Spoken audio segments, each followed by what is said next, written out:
Good evening, buenas noches, and thank you for tuning in.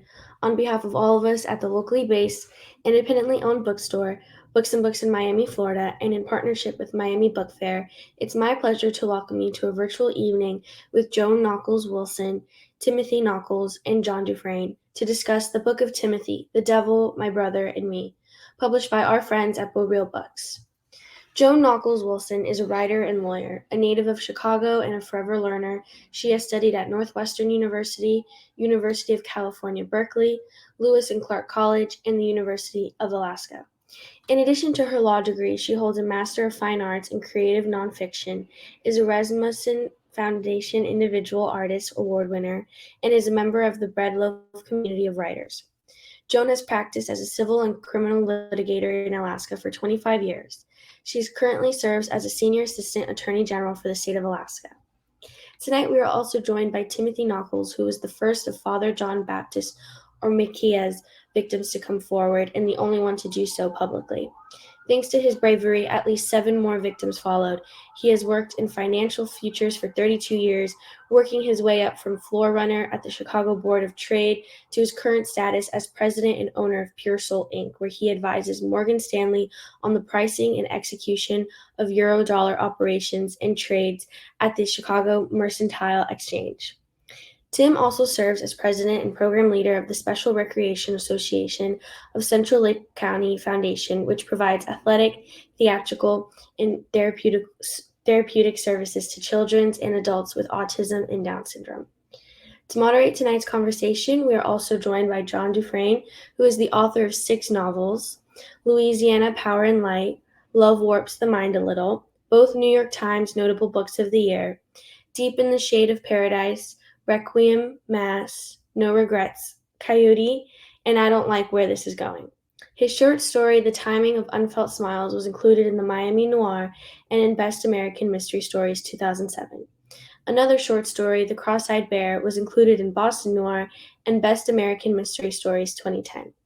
Throughout this evening's broadcast, you're invited to ask questions by using the Ask a Question feature at the bottom of the screen. And please order your copy of the Book of Timothy from Books and Books below by pressing the green button. We appreciate each and every order and the generous donations from viewers everywhere. And now, without further ado, I'd like to welcome our guests to the virtual stage.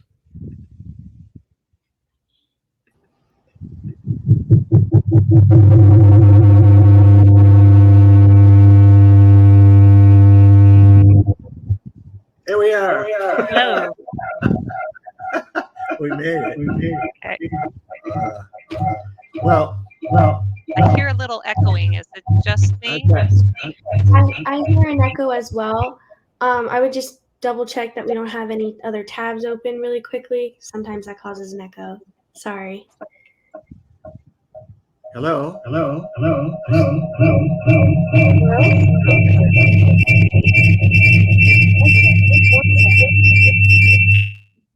Okay, it's coming from John. John, do you have any tabs open on your browser right now? Any tabs? I'm afraid of. What am I not?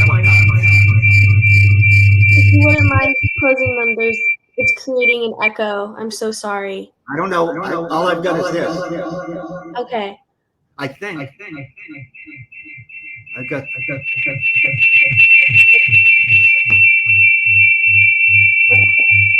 If you could just make sure on your browser on Chrome that nothing else is open at the moment. If it's just this, then I don't know. Maybe try speaking again. It says the Book of Timothy. That's all it says. Okay. Let's go ahead and hit pause real quick. Okay, I don't understand why this is happening. It didn't happen in the green room. It didn't. It was fine in the yeah. Okay, let's try it again. I muted your microphone. Hello. And then it's back. No, it's not doing it. Can you hear us? Yeah, I can hear you fine. Can you hear the echo? Yes. Okay. Is there 2 computers near each other or a phone near you? There's a phone. Maybe try moving the phone. Let's see if that helps. Hello? Nope. Do you have any headphones connected to me so we can use the microphone on the headphones? Or I can't even hear you now.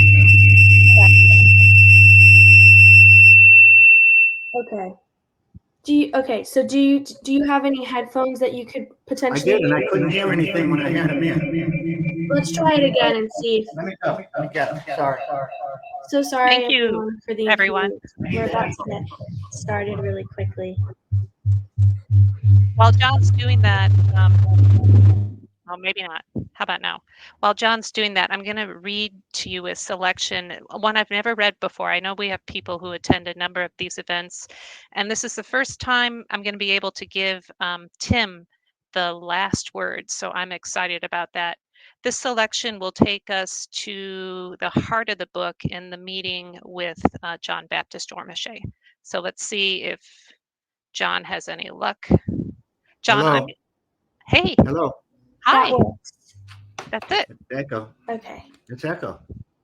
Can you hear John? I hear the echo. John, we Not don't as hear bad the as it was. echo on our end from you. Can they hear you? Can you hear us? Because we can hear Yes. you good now. Yes, I can hear you. Okay. Can they hear you? We can hear him. We don't hear an echo, but John said he hears an echo. Is that accurate? Yes. All right. Well, why don't I start reading for a little bit, and then we'll Okay. try to figure out if we can, if we can deal with that. And I want to thank Books and Books for listening to an author all the way from Anchorage, Alaska. I don't think I could get any farther from Miami and still be in the United States. What's important to realize, however, is that that's the reach of this issue. Next week, I will be going to Bethel, Alaska, where a number of First Nation, Inupiaq, and Yupik people were basically the victims of many Jesuit priests, I think 43 priests over 50 years. So think about that, from the corner of Alaska to the corner of Florida. So let me take you again, as I was saying, to my actual ultimate meeting with Father Ormachet. Ingredients: 2.5 cups personal desire to get some answers, 1 teaspoon chicken shit, 1 teaspoon it's not too late, grab Ferris's paring knife, 1 cup prosecutor mode, soften to room temperature, 3/4 cup preparation, 3/4 cup don't sleep, prep again, 1 teaspoon vanilla extract, add more to taste only if necessary, 2 large ovaries, 2 cups, the whole package of acting. I'm going to jump into this scene for time's sake, to where Ormachet has made his apology to my family and to Tim and used the statement, I spilled the milk, I can't put it back in the bottle, there's nothing we can do about it. He starts again. I read your letter. Woo, there's a lot of emotion there. I turned to face him, a difficult act in itself when my instinct is to look away from him like a vampire, like he's a vampire. His glasses are clean. His eyes are only a bit magnifying behind them. Well, do not be sarcastic. I wouldn't doubt that. When I wrote it, I had no idea if we would actually speak. If the letter were my only chance, I had to convey the impact you had on all of our lives, not just Tim's. I tapped the edge of the letter he still doesn't yet have. And I'm stopping to see if you can see or hear me. There we go. I can see you. No, I can't see you, but I can hear you. You can hear me? Well, I'll keep reading. Crowdcast, we'll deal with you later. We'll make the best of it. It's poking out from my journal. Still, I know there was a lot in it for you to take, so I give you credit for meeting me, especially having read it. I feel like a traitor seeing that word credit to a child molester. There are things I didn't understand. He speaks in a soft voice that sounds like the voice I remember, although with a creak to it, like an ungreased bike chain. Like the blue line. What's that? Oh, my metaphor. I laugh. That's one thing you don't know about me, probably. I like to write. It feels dangerous saying this, like he might figure out a record is being made. And so I look for metaphor, the symbol for an experience like your spilled milk. For me, it came down to our old L line. Tim was traveling on it when he called to tell me what you'd done to him. And since then, the before and after of our blue line call changed the way I looked at my parents, my family, my church, even the whole world. Come to think of it, Tim's life changed there too. He kept reading the newspaper about the boys in Boston. He kept reacting to their stories in ways he didn't expect, like they were hitting too close to home. As soon as he said the words to me, what happened to the boys in Boston happened to me too. I knew, Father. He didn't have to say your name. I was a witness too. You were in my brother's room. I saw the closed door. I have no doubt what you did. What did I do? He asked. I turned to him speechless. If Tim or Joyce were here, this would be when they pumped Ormache full of bullets. Excuse me? My fingers tame their shaking against Abley's flower pinned to my lapel. He doesn't answer. I look at him dumbfounded, and when I can't any longer, I avert my gaze. If this were fiction, I could tell you easily what the protagonist would do next. She would stand and berate. She would say, you offer an apology to me in the place of my brother, and you ask me to tell you what you did to him? You motherfucker. You cocksucking, boy raping, serial predator motherfucker. I'll tell you what you did. You fucked him. You fucked his body. You fucked his eyes. You fucked his ears. You fucked his mouth. You fucked his soul. You fucked his intimacy. You fucked his heart. You fucked his resolve. You fucked his courage. You fucked him, you goddamn motherfucking fucker. But I can't say it. Not one word of it. It's as if when he asked the question, the ingredient switch, chicken shit, is back in control. Let me see if I can remind you. My voice, I'm certain it sounds timid. He remembers you sitting on his bed. I turn my eyes away from him to a gravel pile 20 feet to my right. I feel the weight on Tim's bed. I see the body lying over him. I hear the groans. I feel his hips grinding.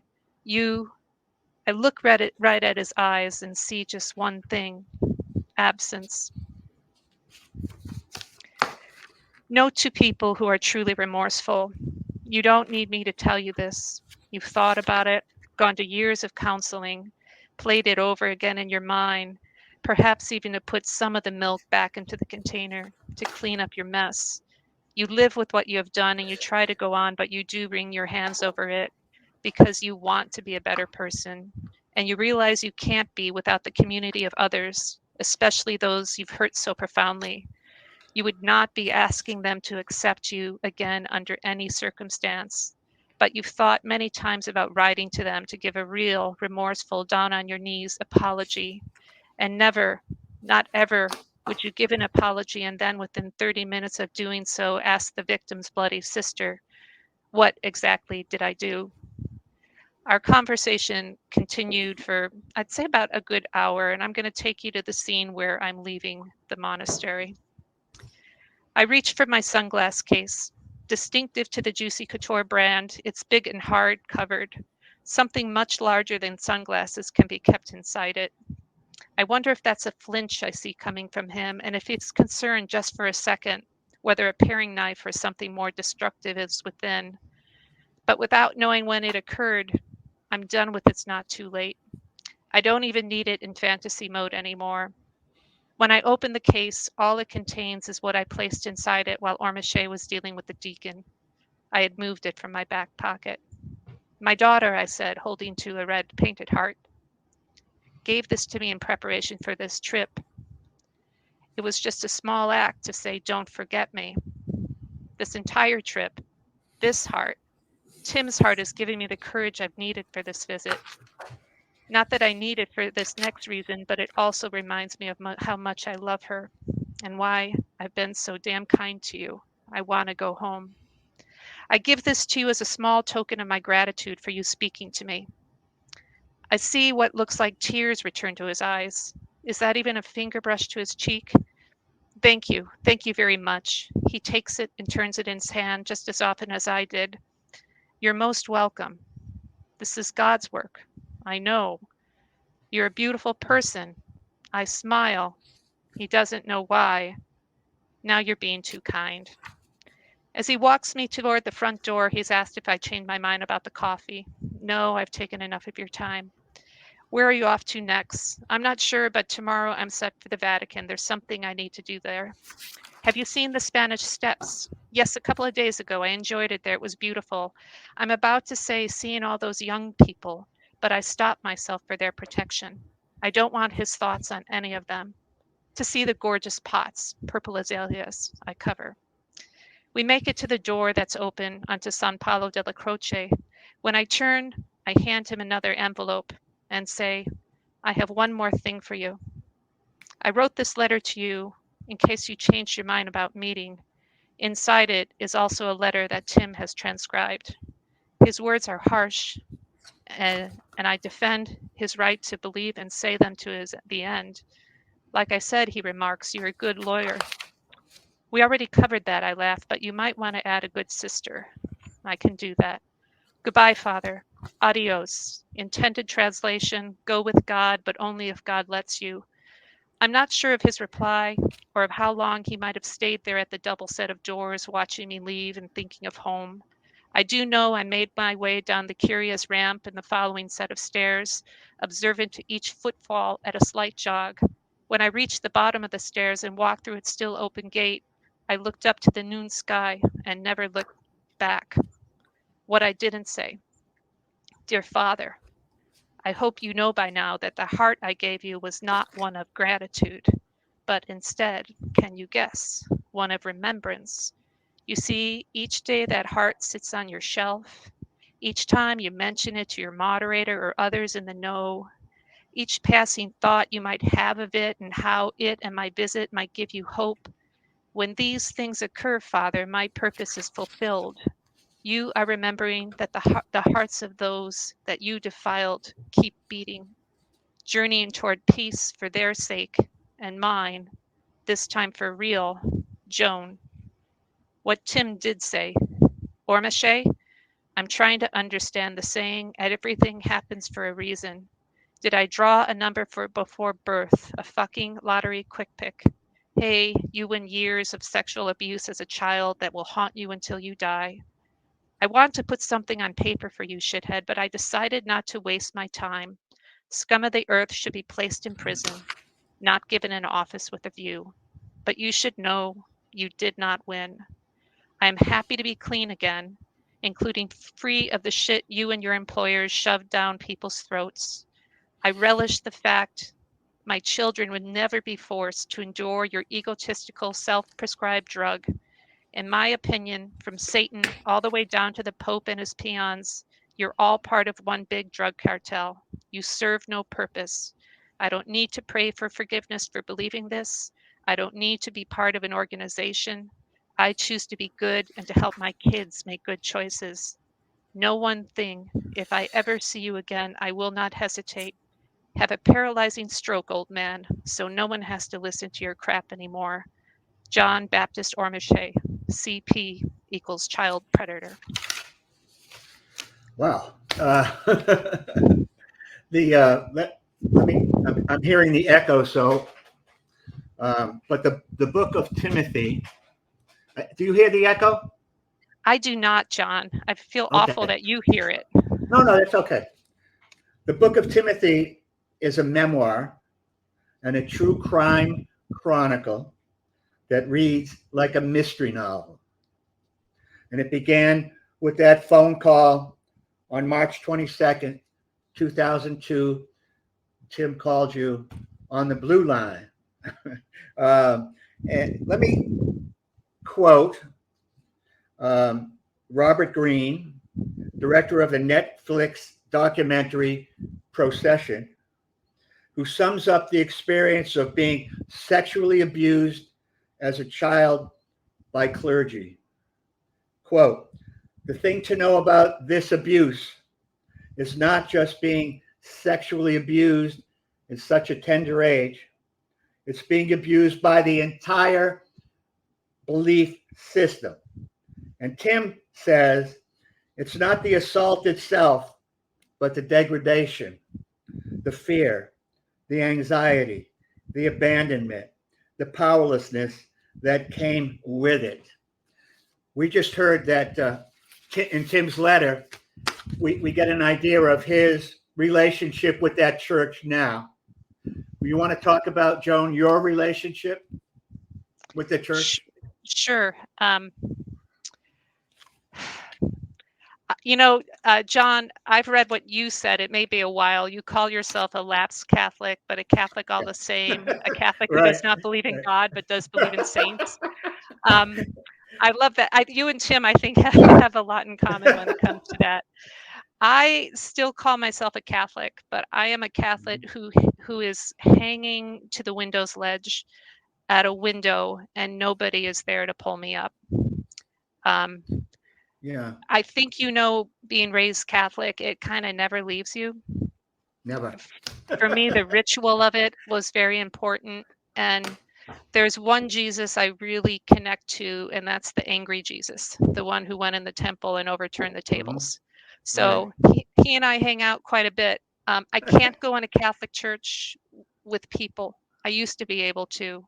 Yeah. But when I need quiet moments, I try to go myself. That said, I won't say I never go. Sometimes the Eucharist is something that still means something to me, which it must sound weird after reading this book and hearing this saga. I grew up in the Worcester diocese, where Paul Saviano was an altar boy. I was an altar boy, and he's the guy that got the Boston Globe on the case, and he died last month. He just passed away. Yeah, I have a friend who's a friend of his who was with him when he died. Yeah, and the priest that assaulted him and so on also served at a parish where I went to church. I didn't know, of course, at the time, but it's hard to reconcile this church that is morally bankrupt in terms of pedophilia. I'm not the whole thing, but it's it did ignore the Holocaust too. But anyway, it did. And it locked up Galileo for a couple years. Oh yeah, I know. Well, getting away from my story and getting to yours, your intent, you say, in tracking down and speaking with Armache and in writing the book was, quote, to make a loved one whole. Have you succeeded to a degree? And maybe Tim can comment as weigh well. in on that. When you added that to a degree, I think so. Yeah. The biggest thing initially when we started this voyage of going after the Catholic Church for what it did to Tim and the other boys was to try to get some kind of admission, or to get them to recognize that we are here and we mattered. Tim will tell you a story about the one apology letter he received. But if anything, even though I lost my voice, which was really, really hard for me to realize, I wish this was fiction. I would have turned into the guy. I think that made a difference, And the other thing that, if it could make a difference, we don't have to carry very much about this man, but to live a life without any ability to empathize, which is what I saw in him. I have a hard time saying it's better to be his victim than to be him. That's absolutely cruel. But it's better to have a heart, and all those boys, now men, have them. Knowing how despicable he remains, perhaps that can make a loved one whole. Tim, can you hear us enough to speak about the letter you received?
Hi, so sorry to interrupt really quickly, but as an audience member, we cannot hear Tim at all.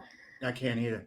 Oh, you can't? At all. Well, So I would recommend moving forward if Tim could log out and log back in and maybe try again.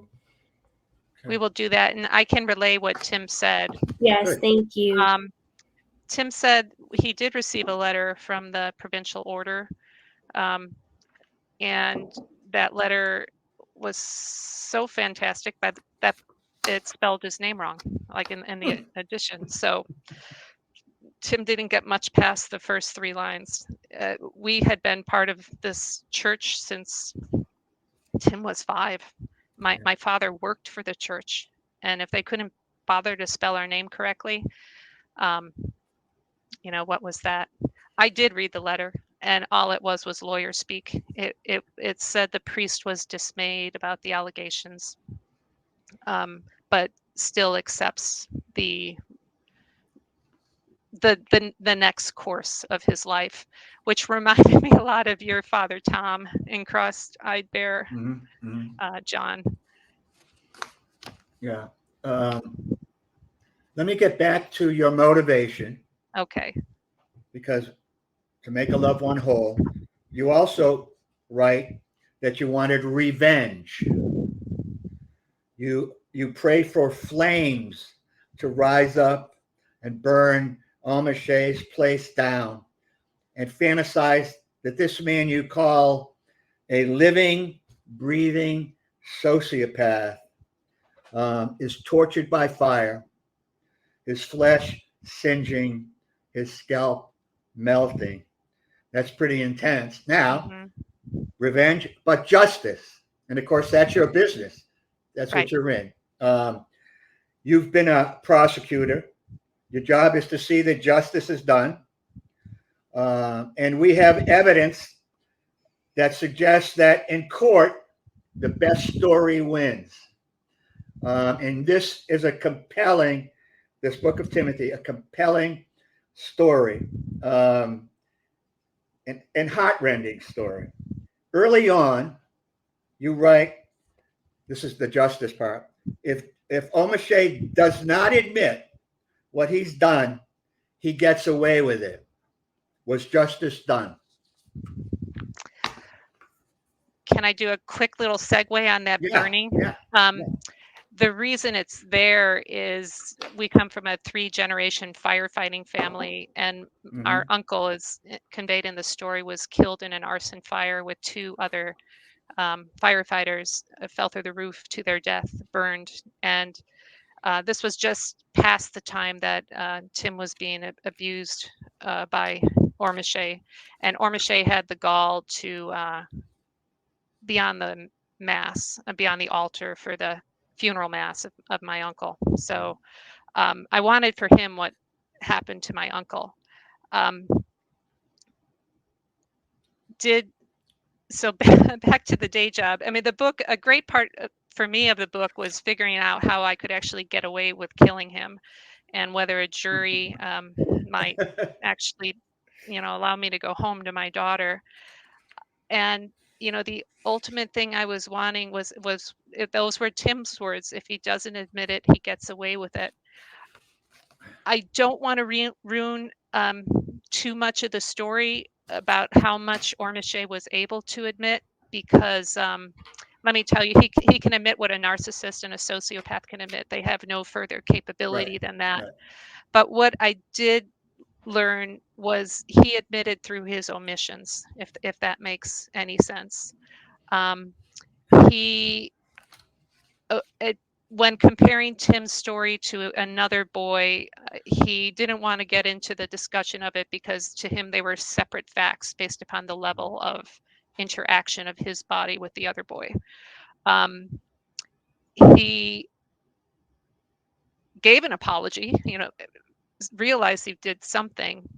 But probably the biggest form of justice for me, if in addition to admission by omission, is whether the children of Rome were safe, because they told us they moved that Right. priest there to Right. get him away from kids. Well, there was a park 3 blocks from, Right. his headquarters, and he said 2 things to me that led me to believe yes. First was he doesn't drive, and the second, he doesn't speak Italian. Ormachet's way into a family, all the families, was driving to their homes and basically grooming the parents to allow them into their homes on such a regular basis. It was in question, and into young boys' rooms under the guise of counseling. So the idea that he didn't have that ability to do so put me at rest. Yeah. He was in his 70s, so he still had some ability. He's, I think, Yeah. 83 now, and I think it gave some comfort to Tim. I don't know if we can hear him at all. You mentioned, following up, Yeah. other children abused by Amichet, who always managed to insinuate himself into the good graces of families in order to get access to their children. Such was the moral of the authority of the church then. Maybe this is my question. Mhm.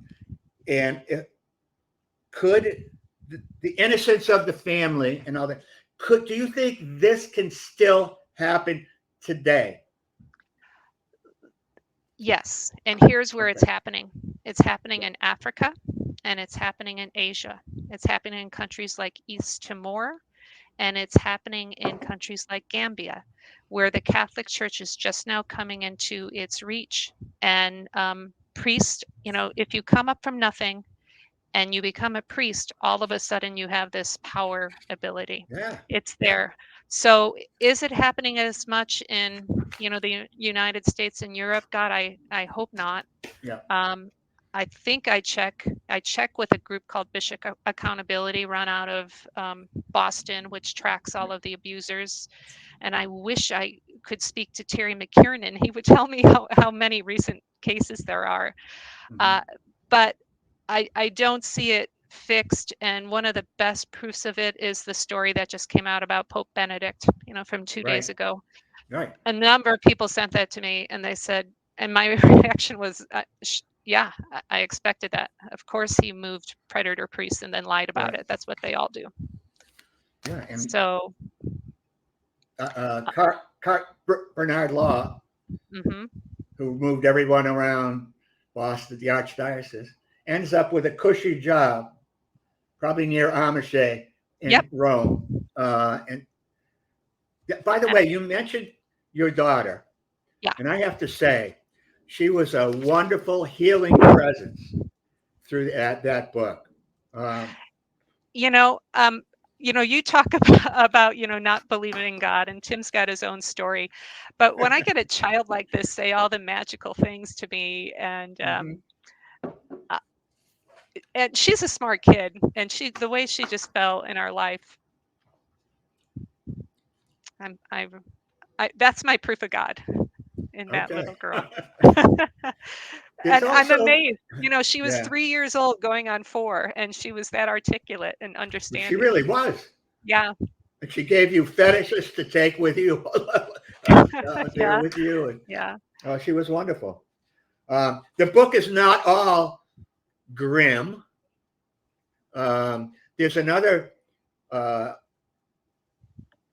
story within the story about what happened with your mother when you divorced. You want to talk about that a little bit? Sure. Our mom and dad have passed away, and she wouldn't mind me telling the story. I think she would think it was one of her favorite stories, in addition to turning our dog into anti-cruelty. And Oh, lying that I about forgot that. about that. Oh, that was great. That was a good one. But my mother lived through excising. Her ability to stay Catholic and a very faithful Catholic was to cut narratives out of her story. And one narrative for her was having a child, a Catholic girl who was divorced. So I got married in the Catholic Church, big ceremony back home. By the way, Ormache married me and my Yeah, that's sister, a double nice wedding. irony. Yeah, and so good reason it didn't take. And I got, 2 years, I say 2 years and 9 days later, because that's when my husband came home and said it's over. I went back to Chicago. Parents, kind of mended the heart. And the next time I went back, my sister had made a wedding album of the double wedding. I have 5 sisters and 1 brother. So I would say my sister. No one knows what sister I'm talking about. My sister, Julie.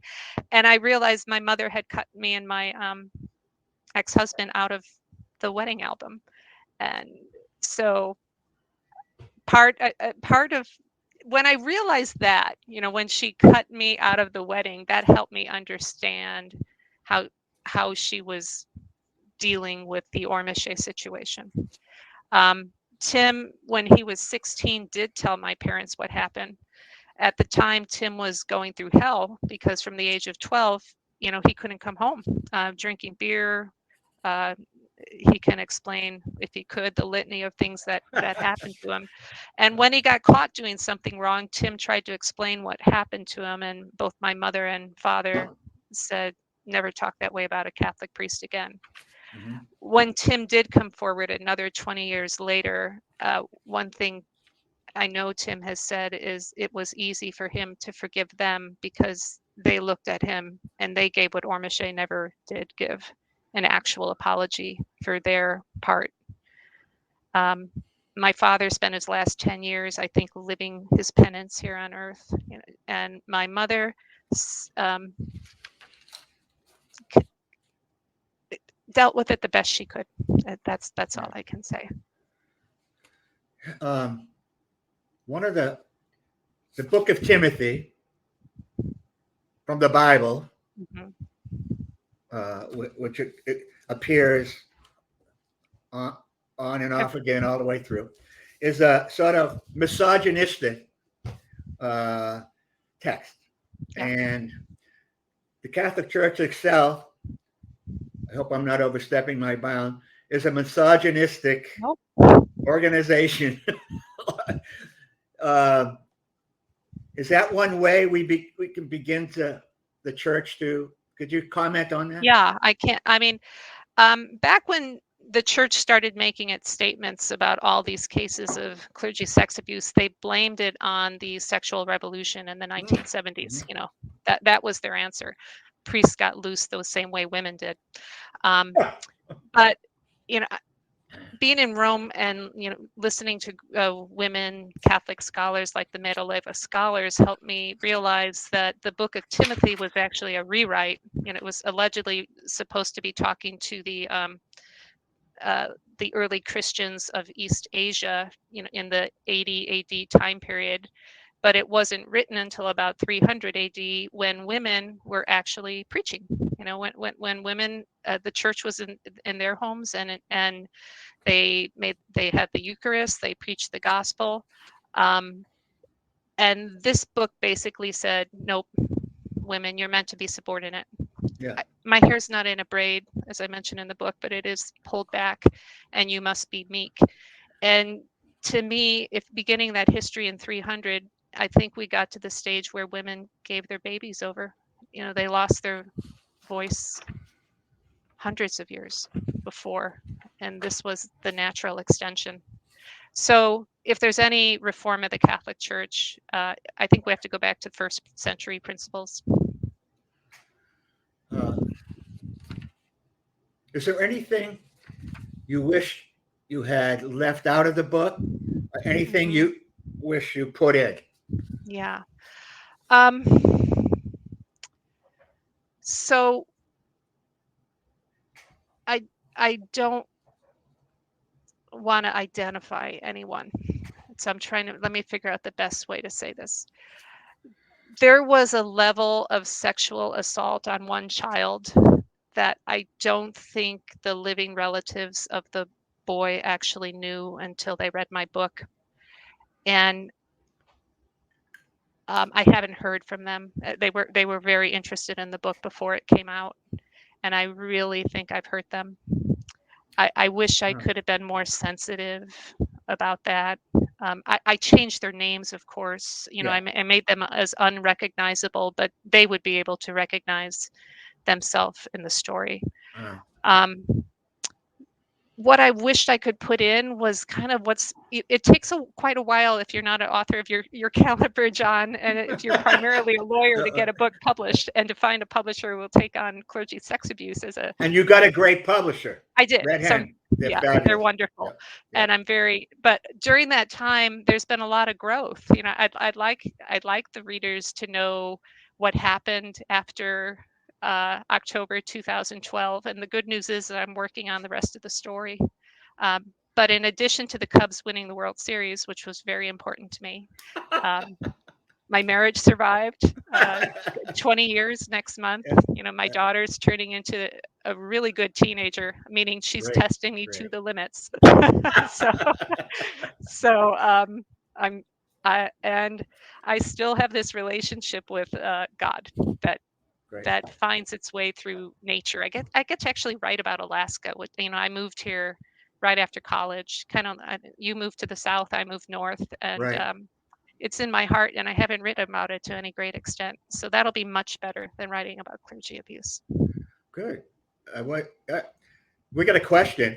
Okay. We got several, but one is, does Amiche know about this book?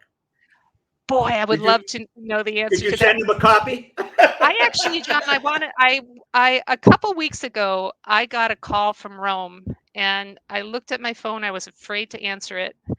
And so I took my daughter's phone and I called it back, and it was the lady who ran the hotel I stayed at in Rome. And I'd sent her a book, and she's 93, and she's like, "You got to come back to Rome." And I said, "Well, I think I do have to come back to Rome, and I think I have to personally deliver a copy." So my hope is that he lives one more year. He's, you know, By the way, beyond that, I don't care. Yeah. I love that hotel. If I go to Rome, I'm staying there. Oh, it's wonderful. Yeah. That was I great. swear. And it was just a great place. So does he know about it? He probably knows about it because the Passionists know about it. The Archdiocese knows about it. You know, one thing, I did not do this in Miami because I didn't have the context or the time, but I've invited clergy to each of my presentations in Chicago, in Portland, in LA, in Spokane, in Anchorage. They never show up. And to me, that's they don't. Yeah, they don't. Yeah. And how do you heal if you want to heal? It was an invitation from the heart. You know, it wasn't to stand there and berate, but I don't think they understand the reach of what they did, and how basically they're trying to sweep us all under the rug right now and bring in new Catholics and, you know, replace our story. And I hate to say this, it's partially the laity too. And I think if it impacted them, if they had that close impact, it would be much easier to change the church. Another comment, not a question, but a comment. Joan, this book is a form of justice. It exists. No one can make it go away. I hadn't thought about that. Yeah, after I'm gone. That's nice. Right. And you know, there's always this story. Is this story over? You know, it's never over. I think now is the time for the individual accounts, and I hope there are more than the book of Timothy. Let me ask you about this book tour, virtual book tour. Is this, I know it's important to you, but it has to be difficult going over the story and the tragedies again and again for both of you. Yeah.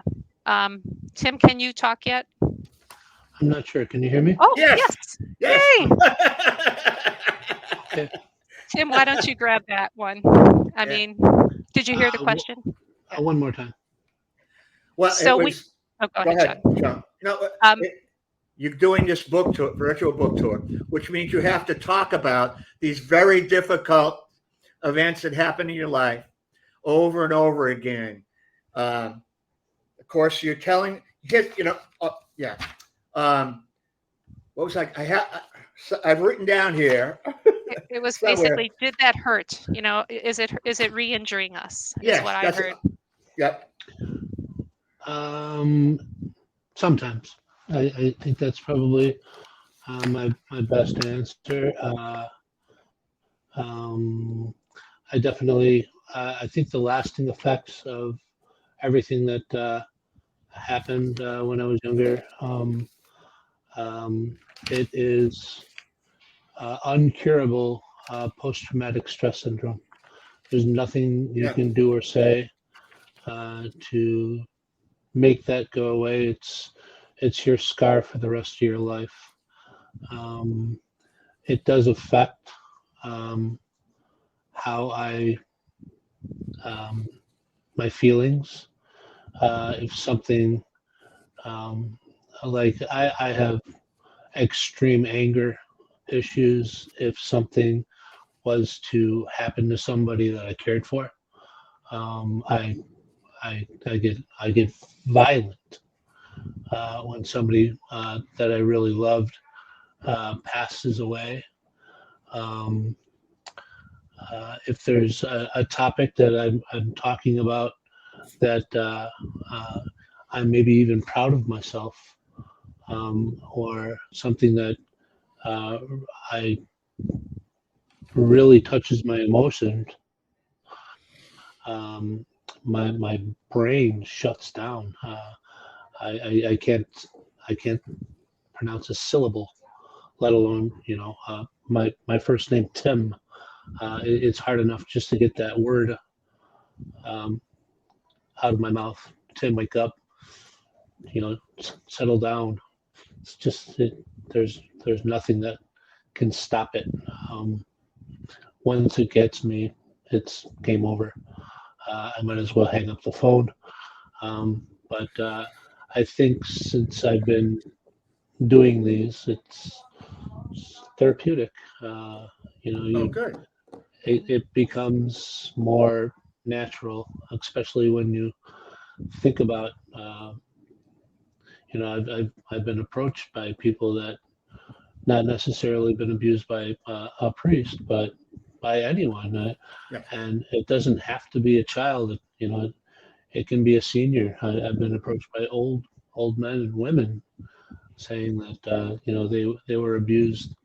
I didn't ask when. I mean, it could have happened, yesterday Yeah. for these people. It doesn't matter what age you are. Um, Social or sexual, physical abuse, mental abuse can happen at any age. There's no way around it. Um, and to have people come up to me and you know, uh, you know, saying that you should be extremely proud of yourself. And Yeah. I never really thought about that. Um, uh, I'm a private man, definitely. I don't like to show people my scars. Um, uh, but if it's going to help one person, um, it's worth it. It's Yeah. worth it, definitely.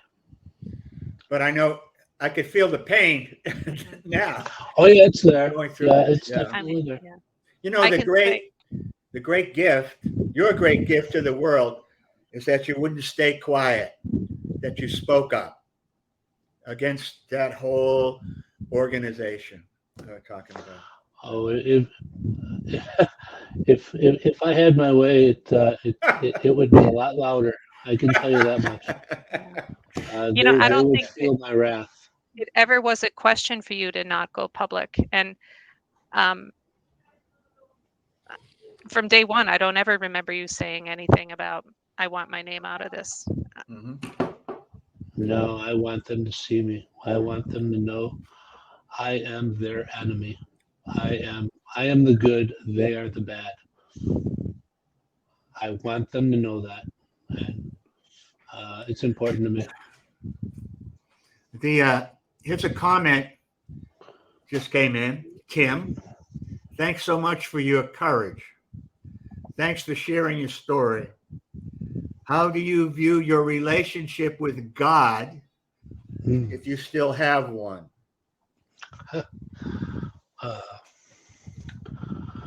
My relationship with God has never been stronger.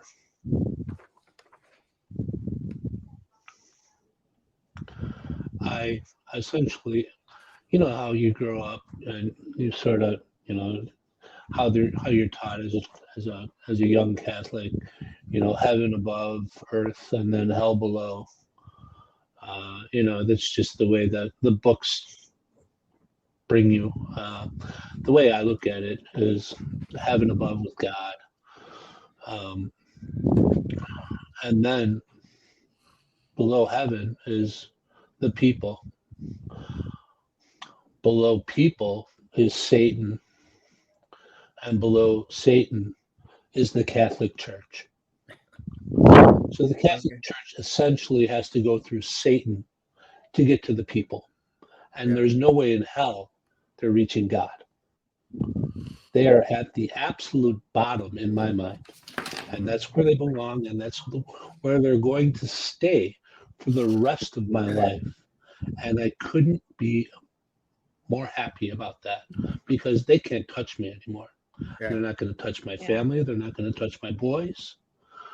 And I'm ecstatic about that. And my relationship with God is I took out the middleman. There's nothing between me and God. I can be as mad as I want at God. I can swear at my God. It doesn't matter. It's my relationship. There's nobody in between. Tim, there's a line in John's Cross-Eyed Bear, which tells the story of this priest accused and the confrontation between he and, I think they were all victims. I don't know if that was your intent, John. They were all his victims. That's what I read into it. He's one of the guys says to him, the best you can hope for is that we're wrong all along and that there's no afterlife. So I know you've talked about sitting in judgment of Ormache, and I do want to add, when I was talking to you, I thought you didn't believe in God anymore. So one of the nice things about this tour, John, is that I've learned I was wrong. So I see we're running out of time, and I just want to say, Joan, you've done more than write a compelling memoir. You've done a great service to the community of abused children, and I would say you've done a service to the Catholic Church if they listen. Any final comments? Well, thank you, of course, to you for that statement. It's, when you're in the middle of it, you don't really always see your long-lasting impact. And I had to make myself the story, because you probably know if you're writing memoir, I had to see it through my lens, not Tim's. So I hope people know that I'm not putting myself center stage for any reason other than it's the only story I could write. Thankfully, with Tim, every step of the way, if this wasn't going to go forward, it was going to stop, even up until I guess I couldn't tell Redhead we're not going to publish, but up to the very, very end, this would have stayed in a drawer if that's what he asked for. So I'm proud of you, Timmy. I love you. You are the bravest person I know. This was amazing. I think if I went to Rome, the story would have the book would have ended differently. A little bit. Yeah. I know that. I can rest assured of that. Thank you to you three for this conversation and talking about a topic that really needs to have more light on, and we can't silence these stories. And just thank you so much for this conversation. So sorry for the technical difficulties to everyone involved today, but what matters is we finally got Tim to speak. So sorry. Did you notice, though, we were all Catholics and we kind of knew how to put up with it? It's like, all right, we can handle the weight of this. Go ahead. Well, thank you to you three again, and thank you to everyone who joined us tonight. And don't forget that you can buy our book from Books and Books or any of your local indies wherever you are. Thank you all, and have a great night. Bye. Take care. Bye bye. Bye-bye. Thank you. Thank you, John. Bye.